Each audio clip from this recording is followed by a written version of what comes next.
All right. Then before starting the sermon, let us observe the 5 precepts. Please recite Namo Tassa to observe precepts.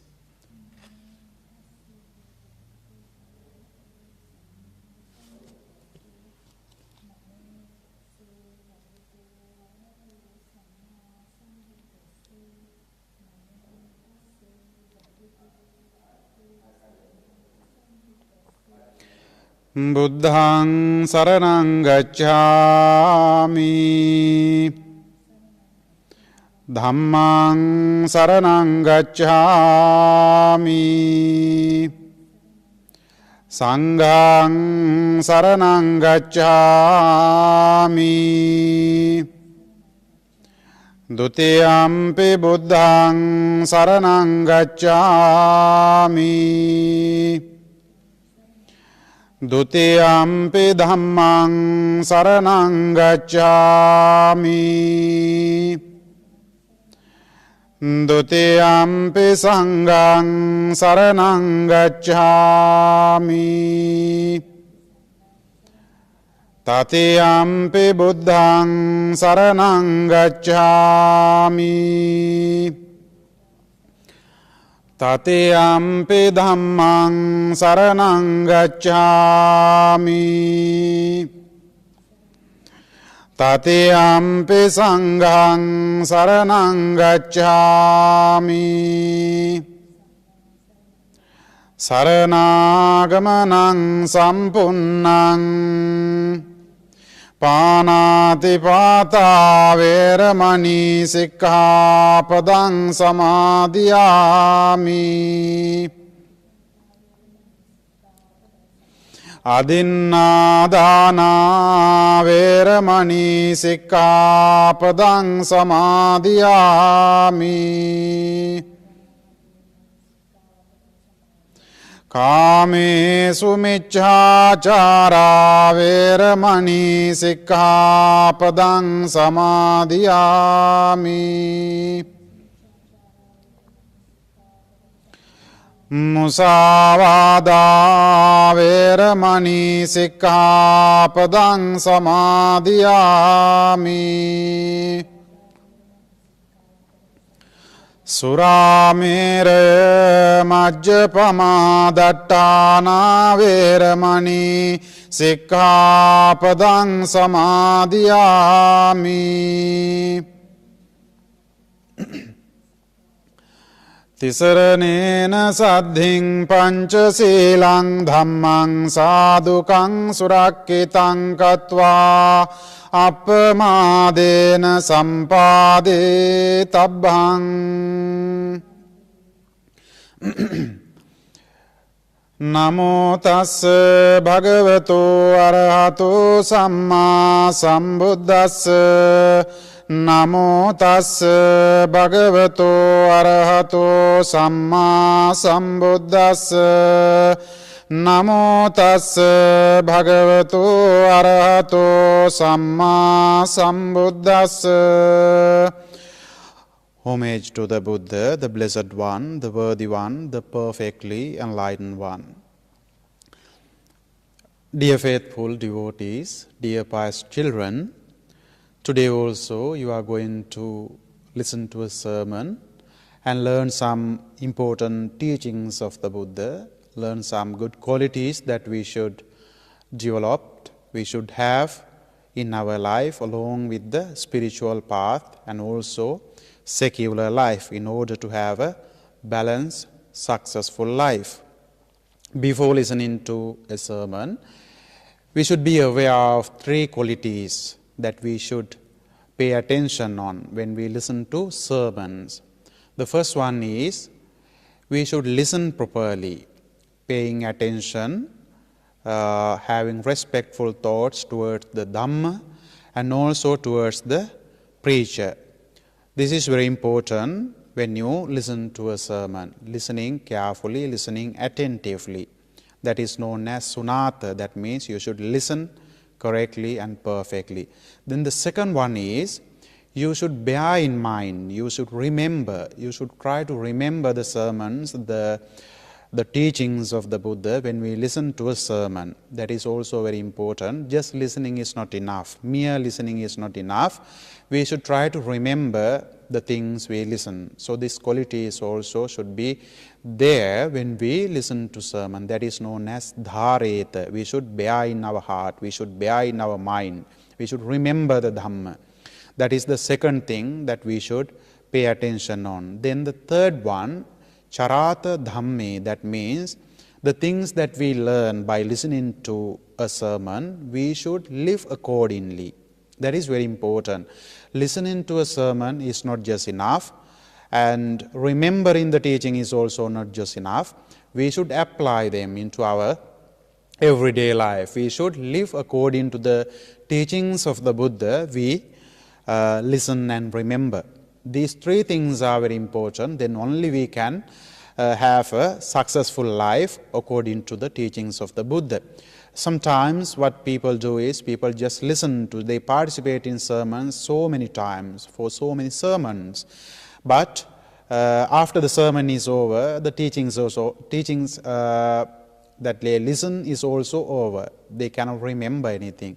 Sometimes people listen to sermons, take part in sermons, and they even can remember some teachings, but they don't apply them into their life. That is also not good.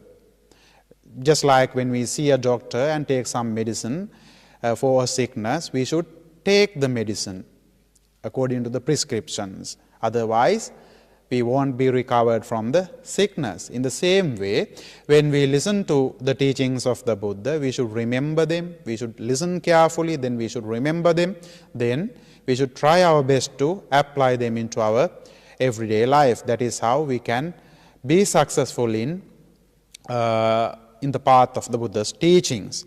So today, I'm going to teach you one of the important qualities that we should have in our spiritual path as Buddhists. That is known as saddha. That quality is known as saddha. Today you are going to learn about this saddha and how it arises and the benefits of it, and all those things you are going to learn from this sermon. In English it is known as, sometimes people say, faith. The English term, English meaning of the sermon is faith or confidence. Faith or confidence. These two terms are there to understand this term saddha in English. Saddha or confidence is one of the main or 5 spiritual faculties. There are 5 spiritual faculties. Among those faculties, the first one is confidence. This is one of the spiritual faculties. Faculty means something that we can enter into. Faculty means something that we can enter into. So when we enter into the spiritual path, this is one of the faculties, or this is one of the qualities that we should develop. When we develop this important faculty or confidence, that is how we are going to improve or increase our or develop our spiritual qualities. It is not just blind faith. Confidence or saddha is not just blind faith. Confidence is the force inside of you, pushes you along with the spiritual path. It is not just believing blindly. We don't believe blindly in the Buddhist teachings. In the Buddha's way, we don't just believe, but instead we try to develop confidence. We don't develop or increase our confidence also, not just merely, but there is a way to develop confidence. The first aspect of Buddhist confidence is gained through making observations or inferences about the teachings of the Buddha and also about a person for a long period of time. That is how we should do it. That is how we are supposed to do it. A person who has extraordinarily and infusing attributes. The attributes arouse interest in the person's teaching and lead into confidence both in in the person and also in the teachings. When we observe the teachings gradually, that is how through the teachings we are going to improve, develop our confidence in the person who teaches that teachings as well as in the teachings. That is how we gain this confidence. That is the first one. Then the second one is, the second aspect of confidence is we gain through ancient Buddhist knowledge, that is through doctrines, discourses, sutras delivered by the Buddha. We, with the right kind of attitude, we are going to improve our confidence by studying, learning those ancient Buddhist discourses delivered by the Buddha. When we study, when we learn these doctrines, these teachings, they bring so much joy and inspirations. So therefore, we should try to learn these teachings.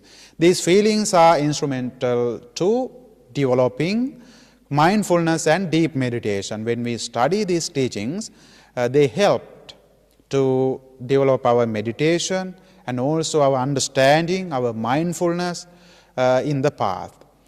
That is how the Buddhist spiritual path becomes clearer. That is how it becomes more meaningful to us.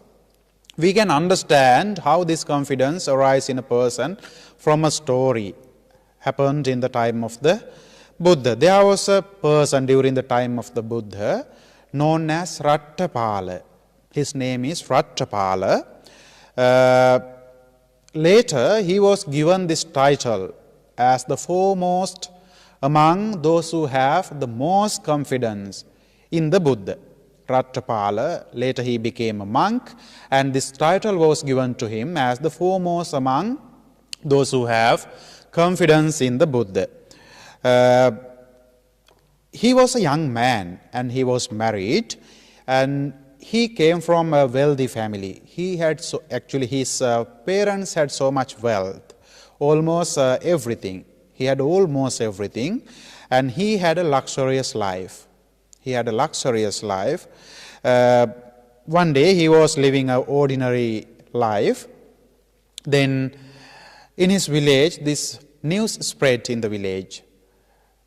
People came to know that Buddha has come to his village, that town.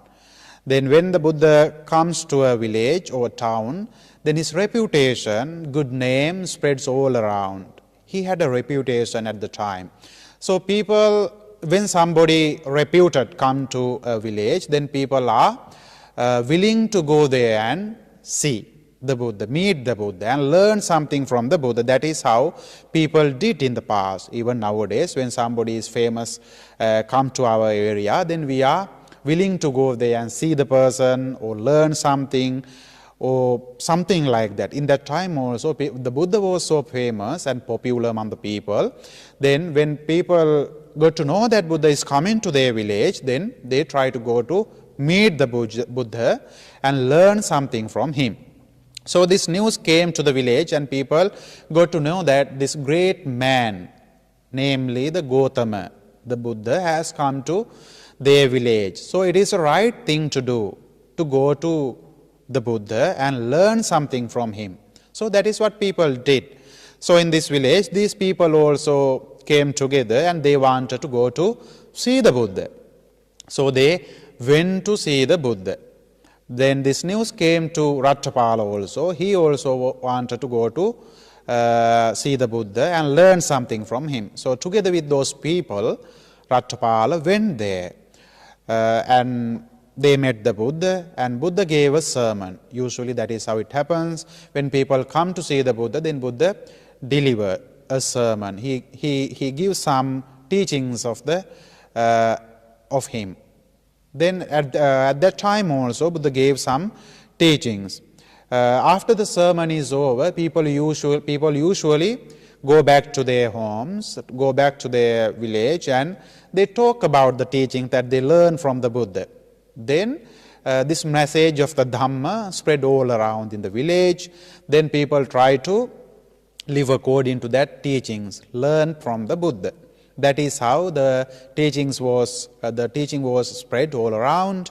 That is how the reputation of the Buddha spreads in the village. That is how it happened. So those people who went to see the Buddha, they learned some teachings and they went back and they talk about the Buddha, and they came to their normal life. But Rattapala, he didn't go back. He wanted to meet the Buddha personally. He wanted to talk to the Buddha. Then he said to the Buddha, "Dear Venerable Sir, it seems like when I was listening to your sermon, the right thing is to go forth. That means to become a monk. Because while living an ordinary life, it is kind of difficult for me to practice my spiritual path fully. Therefore, it is a right thing to do to become a monk. So therefore, I want to become a monk." So he requested from the Buddha. Then Buddha asked from him, "Rattapala, have you got your permission from your parents to become a monk? Children are not allowed to become monks if they don't have permission from their parents." That is a rule promulgated by the Buddha. Even nowadays, that is how it happens. When we become monks, when we ordain, we should have permission from our parents. Otherwise, we are not allowed to become monks. Because this rule was promulgated by the Buddha because of the request, one of the requests of his father, King Suddhodana. When the Rahula, the son of the Buddha, when he was ordained, the father or grandfather, King Suddhodana, said to the Buddha, "Lord Buddha, Venerable Sir, you don't know how much love I have towards this grandson." Because all of his son, he lost his son, that means Prince Siddhartha, the Buddha, he left the palace. So, and also afterward his brother Nanda also, he also left the palace and became a monk. Now he had only this grandson, little Rahula.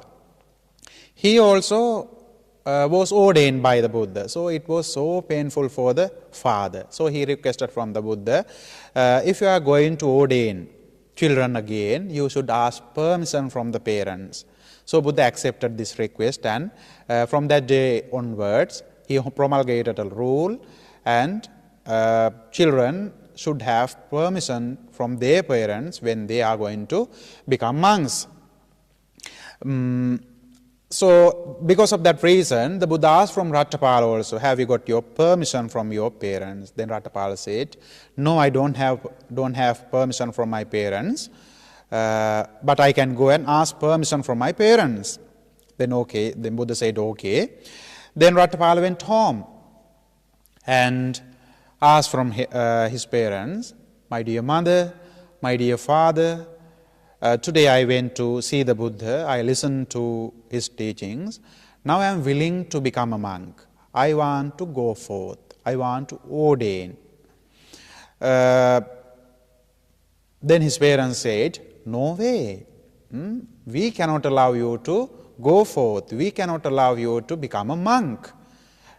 Then for the second time also he requested. Parents rejected.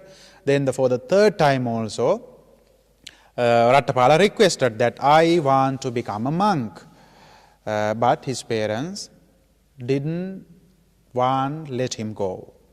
That is how it is. Parents don't want their children to be away from them. They don't want. Even when we want to become monk, our parents don't want us to go at the first time. But with several requests and effort, that is how it happens. So Rattapala also was so determined. He didn't want to give up. He really, really wanted to become a monk. Then for the third time also he requested, but parents didn't allow him to go. Then Rattapala, because of his strong determination, he just lie down there and said, "Either you are going to allow me to become a monk, or I'm going to just die here. This is what Rattapala said. He was so determined. He didn't want to give up. He didn't want to give up. Then his parents says, my dear son, don't be a foolish. We have raised you with so much luxury, so much comfort. You don't know what it looks like to become a monk. You don't know what suffering is. You don't know what how homeless life is. Therefore, don't be a foolish person. Just got up and come to live with us. But he didn't want to change his mind. Rattapala didn't want to change his mind. His mind was so convicted. So he really wanted to become a monk. He was just lying down there. He didn't get up. Then few days passed. He didn't even eat. He did a protest actually. He didn't even eat anything. Then few days passed. He became weaker and weaker and weaker. Then parents came to know that it seems like this son is he is not going to stop this. Either we are going to allow him to go to homeless life and become a monk, or he is going to just die there. So that is how it happens. Parents, because the parents didn't want to let him go, because he was the only son. He was the only son. They said, you are our only son, loving son. We don't want to let you go. We have so much wealth. We want to hand over all of these things to you, and you are going to continue our family lineage. So that is what parents said. That is what parents wanted. But Rattapala didn't want any of those things. He just wanted to become a monk. So, however, parents let him go to become a monk. So he got up and had some food, regained the strength which he lost for a few days without having food. Then he went to see the Buddha. Then said, Venerable Sir, I got permission from my parents. Please ordain me in your dispensation. He was so happy and he really wanted to become a monk. He was a youth. He could be around 20 or something, early 20s, in his early 20s. He was such a youth. Then Buddha ordained him. So he followed the Buddha and practiced the Dhamma. After some time, maybe after a few months or few years back, he attained arahantship. He became an enlightened person. So that is how it happens. From this story, we can have this question. How can somebody can have so much confidence in somebody, in someone? Even he was ready to give up his life. He just wanted to become a monk. He had so much confidence in the Buddha. So we can have this question. How could he have this much confidence in the Buddha?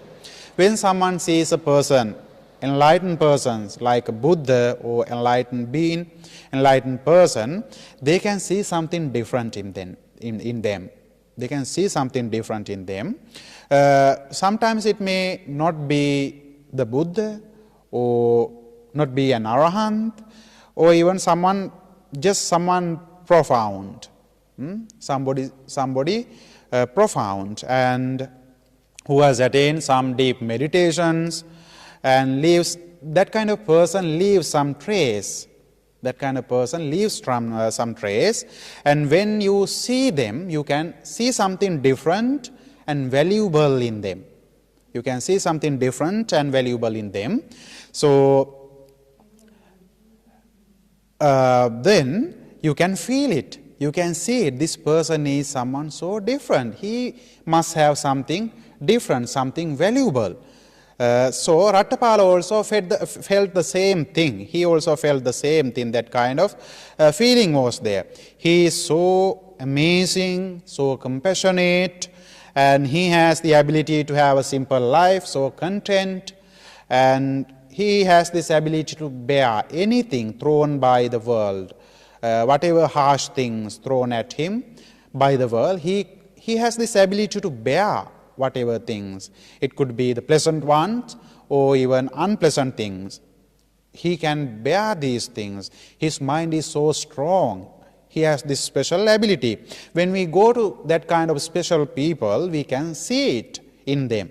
When we see these special qualities, then we have this great feelings, great respect towards those kind of people. Especially when we see the Buddha, we can feel it. We can feel it. So those kind of feelings were there in Rattapala. That is why he could see something really, really important, really, really valuable in the Buddha. That is how this confidence arose in Rattapala. When he saw the Buddha and also when he listened to the sermon, that is how this confidence arose in him. That is how he had so much confidence in the Buddha. So that is the first one. Then of course, the next one is teachings. When you listen to a teachings from such a great person like the Buddha, of course that teaching has the ability to bring you understanding and change your inner behavior as well as outer behavior. When you listen and read his teachings, when you learn these teachings, then those teachings help you to increase your confidence in the Buddha, because you can see it within. The Dhamma can be seen within. The teachings can be seen in yourself when you learn the teachings of the Buddha. And when you see it, when you listen to the teachings and when you practice the teachings in your life, your behavior gradually changes. You can see it. Your behavior gradually changes and you can feel that you have so much peace in your mind after listening and practicing the teachings of the Buddha. When you see these changes with the observation, then confidence arises in you in another level. At the first time when you see the Buddha or these kind of profound people, you can see it, but when you listen to the teachings, when you learn the teachings, then another level of confidence arises. That is how it happens. And it doesn't happen just merely. It doesn't happen just blindly. But when you practice it, when you observe it, that is how it happens. There is a way to observe. There is a way to investigate the teachings of the Buddha. The Buddha says, suppose there is one of the discourses named as Chullahati Padopama Sutta, the discourse of the small footprint of the elephant. It says how we should develop confidence in the Buddha and also in his teachings. Buddha says, suppose there is an elephant hunter. He enters into an elephant forest looking for a big elephant, big bull elephant. Then when you enters into the forest, then he can see a big footprint. But by seeing this big footprint, he does not conclude, he doesn't come to the conclusion that these footprints are of a big bull elephant. It is because in the elephant forest jungle there are some elephants, dwarf elephants. They have dwarf female elephants. They have big feet, but they are not of big bull elephants. So he doesn't come to the conclusion just by seeing the feet, these footprints of the elephants. So he continues searching for the big elephant. He follows along and sees the elephant for us, a large footprint, long in extent and broad in width, with some scratch marks and slashes high up on trees. Skillful elephant hunter would not come to the conclusion that Yet these footprints are of a big bull elephant, because there are some elephants. They are female elephants. They are tall. They are female elephants and tall, and they have tusks and big feet. Because of those reasons, these signs might be one of them, one of their signs. So therefore, he doesn't come to the final conclusion by seeing these signs as well. Then he further continues. When he follows along and sees in the elephant forest large elephant footprint, long in extent and broad in width, with some scratch marks and tusk slashes up in trees, but still, and also he can see some broken off branches. Still he doesn't come to the conclusion these are of a big elephant. But when he see these signs, at the same time he can see there is a big elephant, bull elephant, far away. It could be walking or sleeping or standing or eating some leaves. Then only he comes to the conclusion that this is the big bull elephant. So from this example, from this method, we can see, just by seeing few signs, we are not going to conclude that this is the truth, but we are going to continue practicing. When we keep practicing, we can experience by ourselves. That the teachings delivered by the Buddha are fruitful. When we practice them, they have this ability to bring results. Then only that person, the practitioner, comes to the conclusion, I am on the right path and I am going to see the right thing. Because whatever I listen, whatever I learn, and when I practice them, when I put them into the practice, they are true. As they are explained in the Dhamma, they can give the results. Therefore, that person comes to the conclusion, it is true. This is the truth, after seeing the reality by himself, not just blindly believing, not because of someone asks you to believe, not because of the Buddha says so, not because of a certain text or records show such things, but when you practice, when you learn and practice, you can experience by yourself, within and outer. You can see greater results, you can see greater changes in you. You are more calm and you are more well behaved, and you can see these changes in you. When you practice the teachings, then only come to the conclusion that yes, I am on the right path. And also when you learn the teachings of the Buddha, you also can come to study some stories, some incidents, how people gain benefits by having confidence in the Buddha. There are some stories we can learn in the Dhamma, stories like Chattamanavaka, stories like Matta Kundali. Those stories tell us how someone can benefit in this life as well as in the future lives when you have confidence in the Buddha as good karma. Chattamanavaka was a young boy.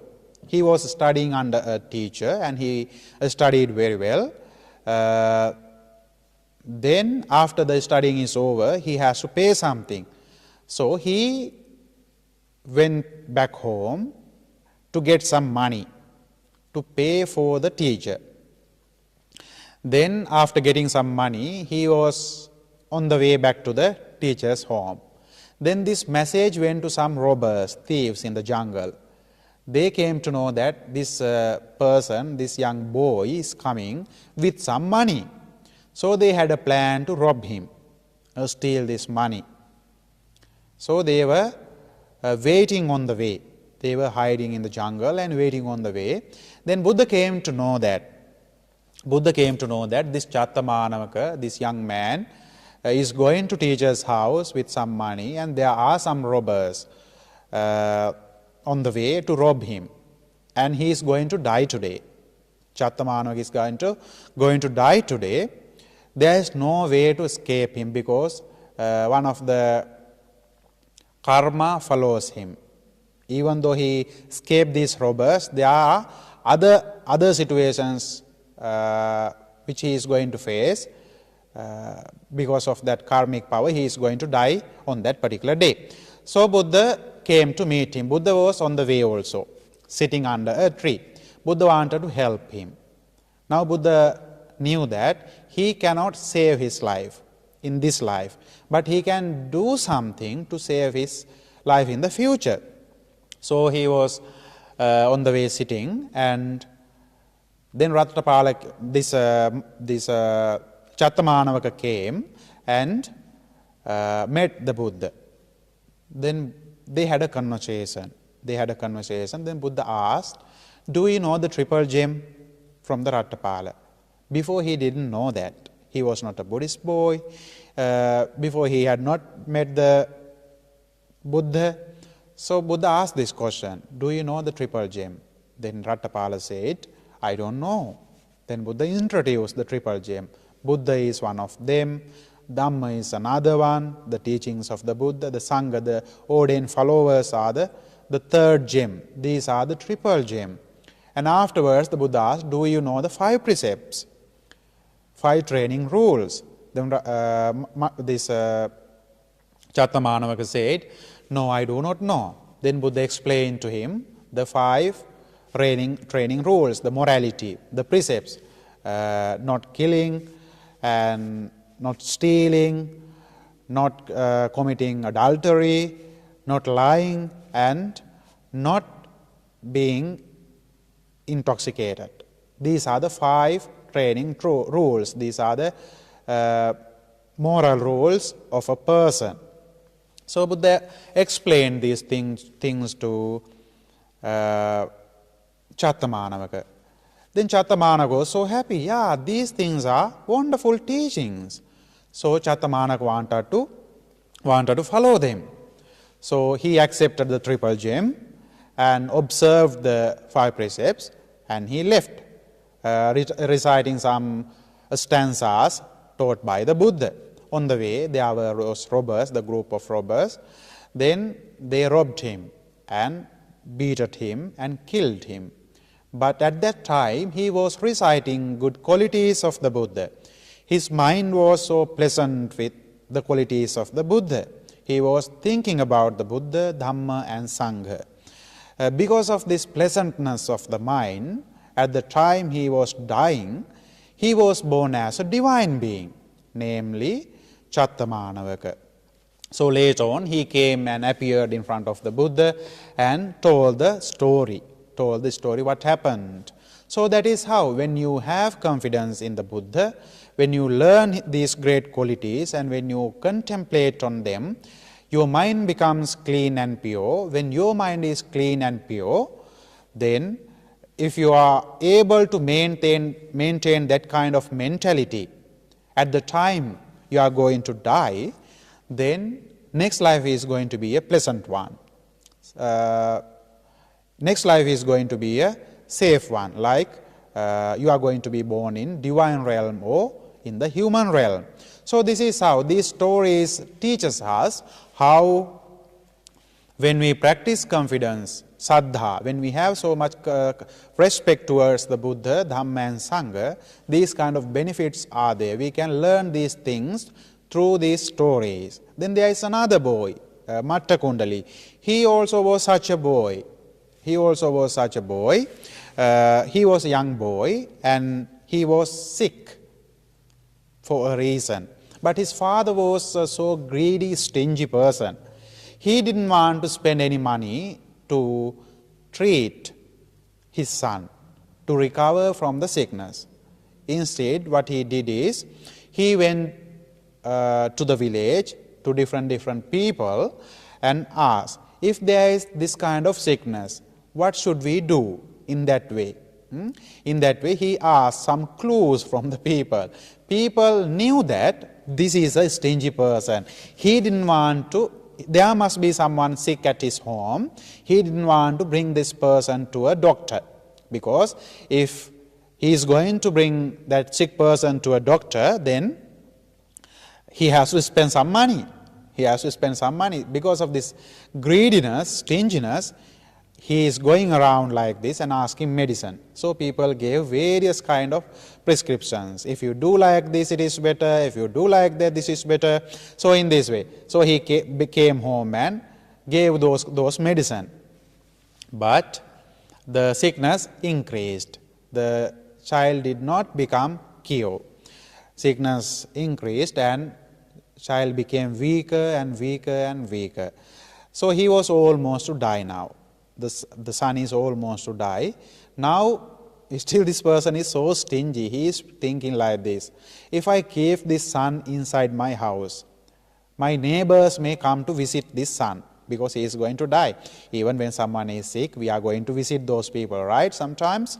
Then in the same way, he also thought in the same way. When those people, neighbors, come to my house inside, they can see the wealth I have inside, the valuable things whatsoever he has in his house. Then people may criticize me, seeing all those things. He has so much wealth, but still he didn't get medicine for his own son. How greedy, how stingy this person is. People may criticize in that way. So he was thinking like that. Therefore, I should do something. What he did is, he brought this son to the outside of the house. Outside of the house, in front of sunset or something like that. They are outside, just not inside. So people cannot come into the home, into the house. So people won't see things inside the house. So there was a bed outside there. Then the sick boy was lying on the bed, facing to the wall. Then every day, Buddha looks whom he can help today. Early morning he looks if there is anybody to be helped by the Buddha. So Buddha came to know that this small boy, Matta Kundali, he is going to die today.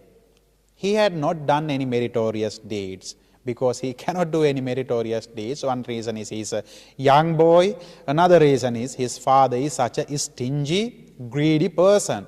So there was no opportunity for him to do any donation or anything, any meritorious deeds. So Buddha came to this house, and he was standing there and spread some trays. Then this boy felt that Buddha is there.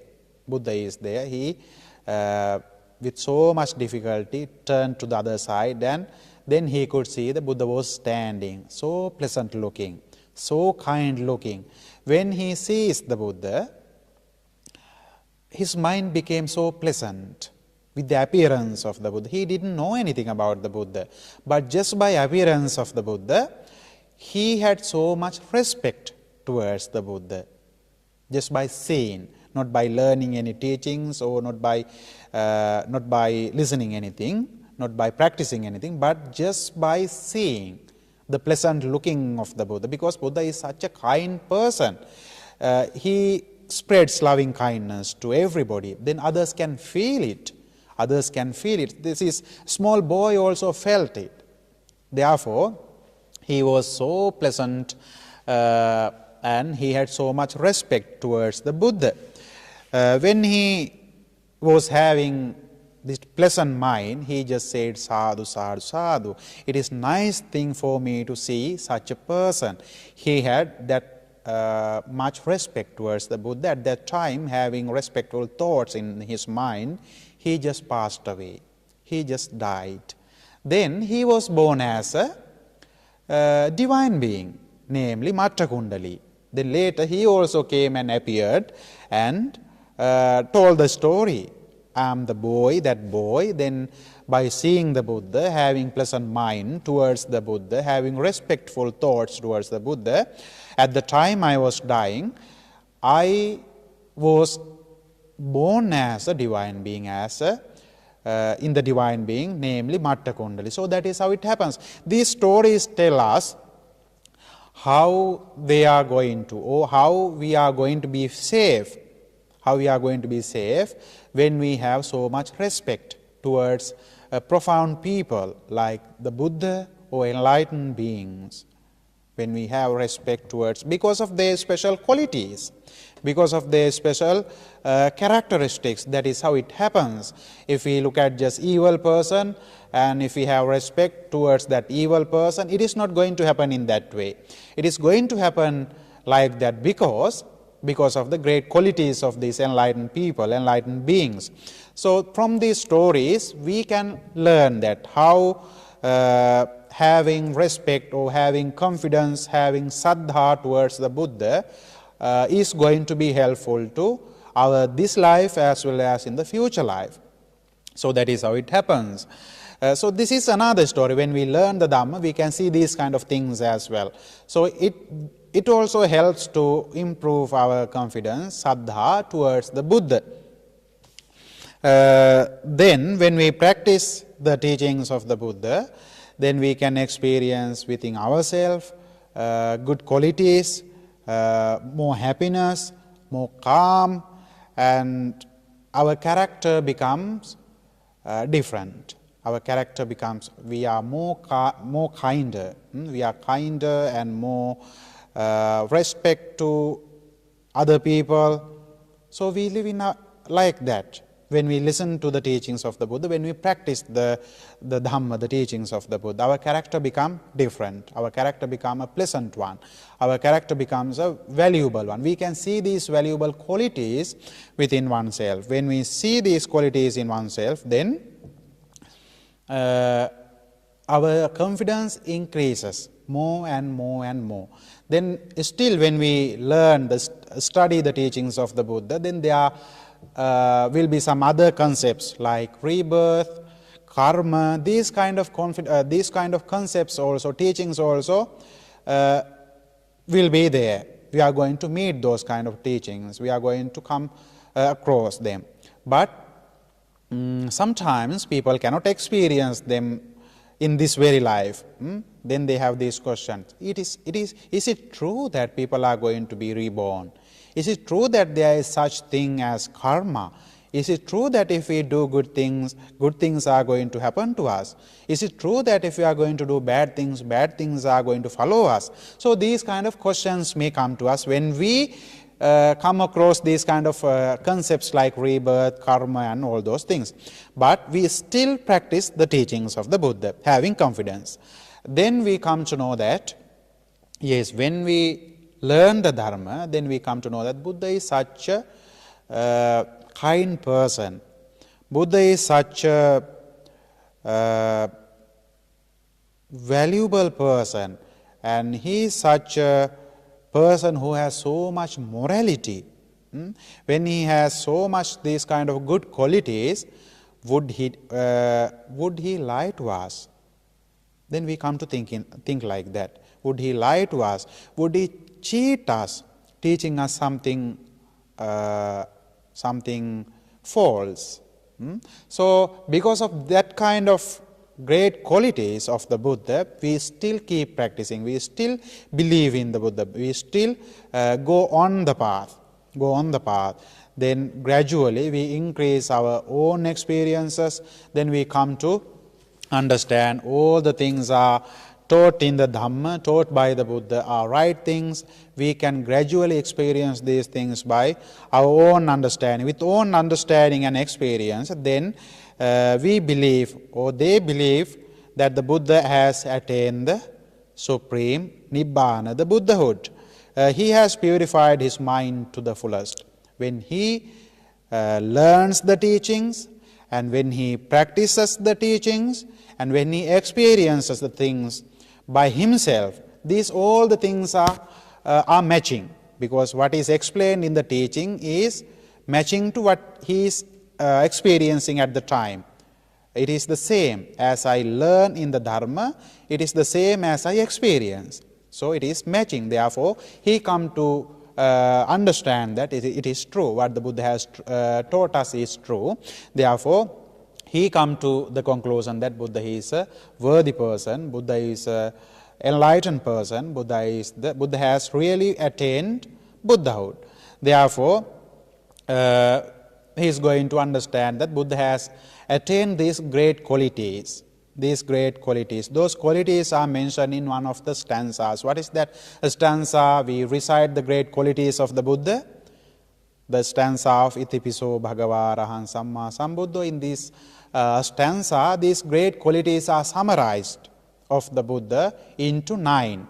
There are 9 qualities of the Buddha mentioned in this stanza of Itipiso Bhagava Arahan Samma Sambuddho. Those qualities explain the Buddha. They explain the Buddha. What is the first quality? The first quality is Bhagava. Bhagava means the Buddha is worthy of respect, worthy of offering.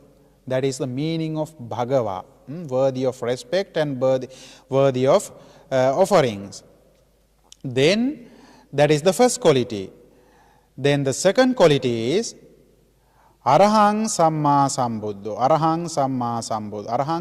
Arahang means, actually the first one is Arahang. Arahang means he is worthy of respect, worthy of offerings. Then second quality is Samma Sambuddho. That means he is righteously attain enlightenment. Rightly attain enlightenment. Arahang and Samma Sambuddha. Then Vijja Charana Sampanna. That means he is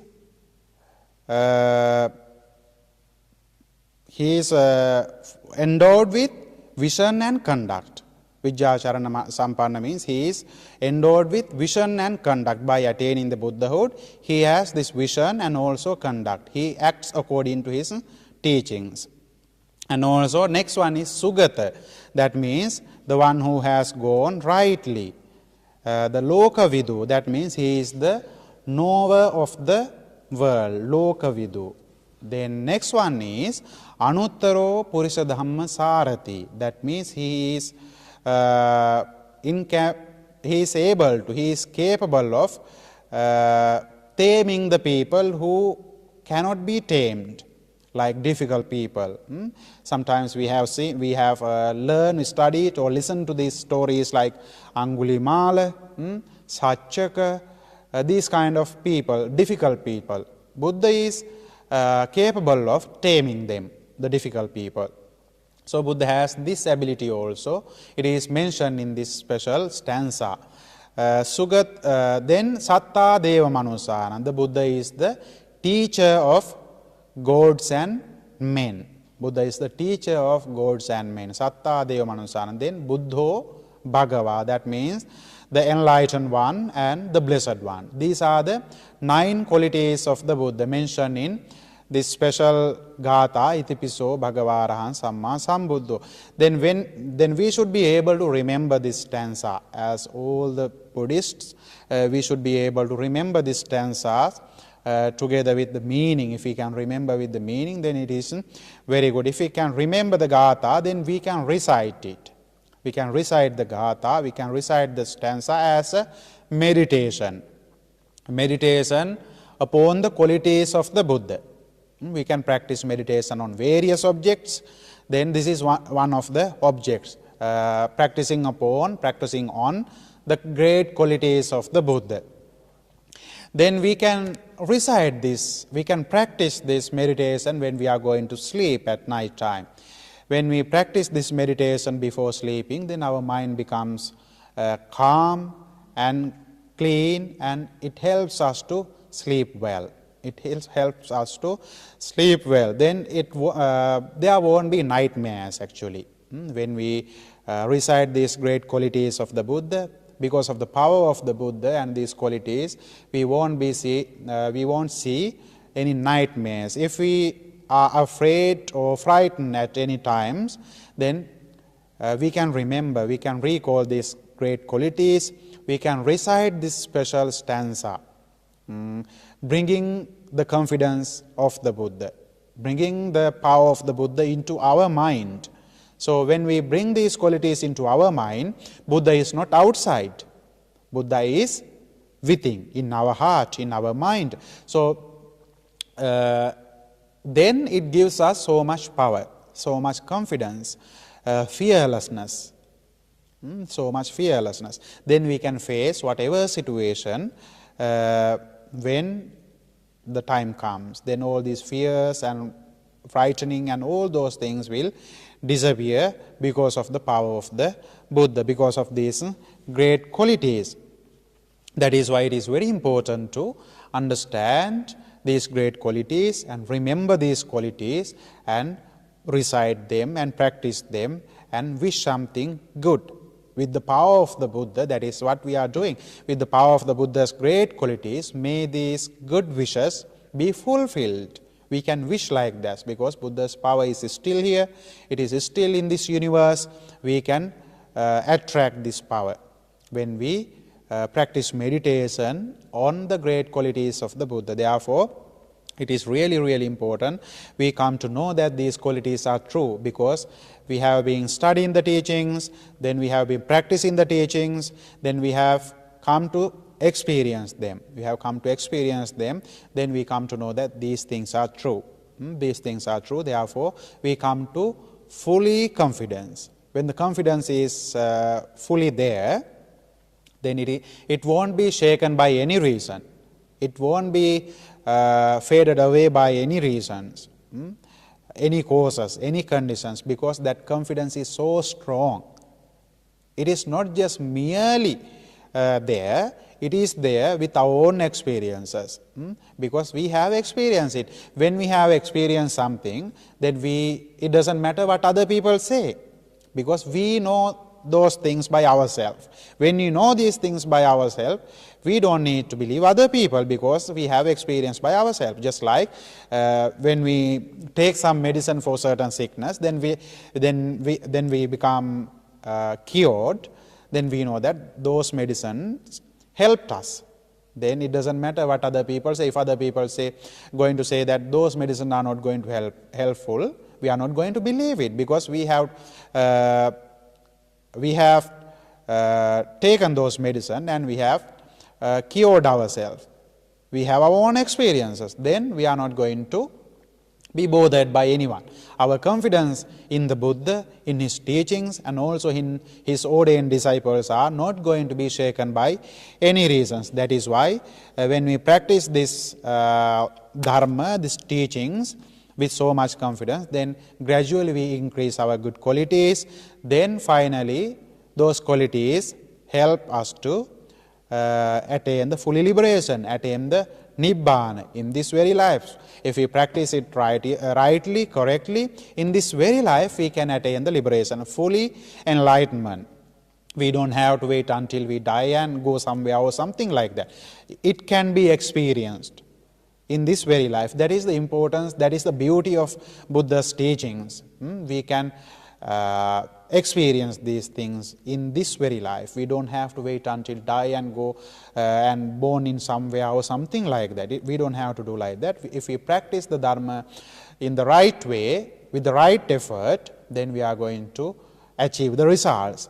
So that is the beauty of the teachings. That is the beauty of having confidence in the Buddha, having confidence in the Dhamma, having confidence in the Sangha. Therefore, try to learn some teachings of the Buddha, and learning is not enough. Try to practice them into your life. Then we don't have to ask to have confidence towards the Buddha. By yourself, you will have confidence, because you know by yourself. So this is what I wanted to teach you today, the important quality, saddha, confidence in the Buddha. This is one of the great qualities, one of the spiritual faculties that we should have. When we have it, then we are going to be benefited in this very life as well as in the future lives. Therefore, remember the Dharma and try to apply them into your everyday life, and try to be benefited from the teachings of the Buddha. So today, by coming to the temple and observing precepts, practicing morality and paying attention to the Buddha's teaching, and also learning the teachings of the Buddha, you have accumulated merits. We can share these merits with divine beings as well as departed relatives. May the divine beings receive these merits, and by receiving these merits, may they extend their divine pleasures and powers, and may they be happy, and in return, may they provide you protection, guidance whenever it is needed. Finally, may the divine beings also attain bliss of Nibbana. Then, having these thoughts, let us share merits with divine beings. Akasattha ca bummatta devānaga mahiddhika puññam taṃ anumoditva cirang rakkantu sāsanam. Akasattha ca bummatta devānaga mahiddhika puññam taṃ anumoditva cirang rakkantu desanam.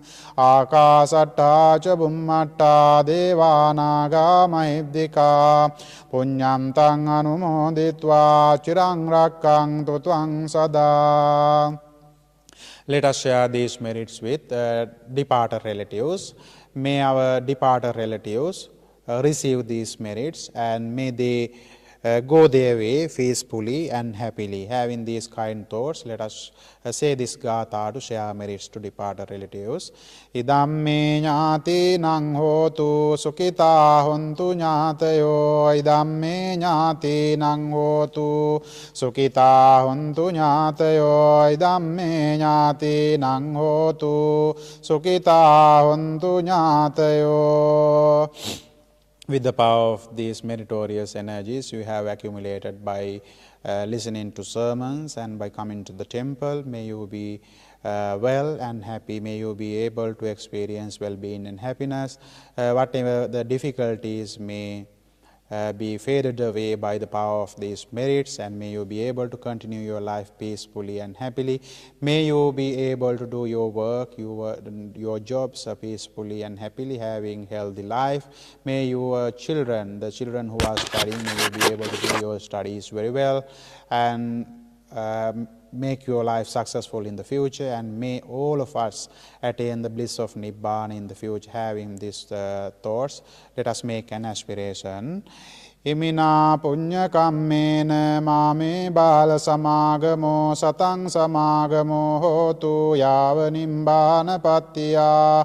Idamme punyang asavakkaya vahang hotu sabba dukkha pamunjatu. All right, I'm going to recite a verse of blessing. Join your palms and listen to it. Abhivādana sīlisa niccang vaddhāpacāyino cattaro dhammā vaddhanti āyuvanno sukham balang āyurārogya sampatti sagga sampatti mevaca ato nibbāna sampatti mināte saminjatu.